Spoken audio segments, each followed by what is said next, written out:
చాలాసార్లు మనసుకి స్వస్థత ఉండదు.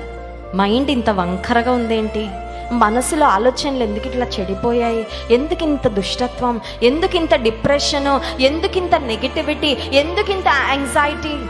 కొన్నిసార్లు మనసుకు స్వస్థత ఉండదు, కొన్నిసార్లు దేహానికి స్వస్థత ఉండదు.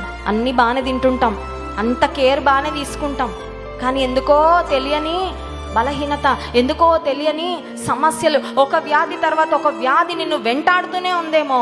ప్రాబబ్లీ దేవుడు నీ దేశాన్ని స్వస్థపరచాలంటే, నిన్ను బాగు చేయాలంటే ఈ కార్యాలు నువ్వు చేయాలి. అందుకే ఆపరేషన్ ఎలా పడితే అలా చేసేస్తే వ్యాధి పోదు, ఆ పేషెంట్ ఇంకా క్రిటికల్ అయిపోతారు కదా.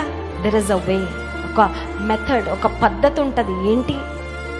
నా పేరు పెట్టబడిన నా జనులు తమ్మును తాము తగ్గించుకొని తమ చెడు నడతలను విడిచిపెట్టి, చెడు మార్గములను విడిచి నన్ను వెదకి ప్రార్థన చేస్తే అప్పుడు నేను వారి పాపమును క్షమిస్తా.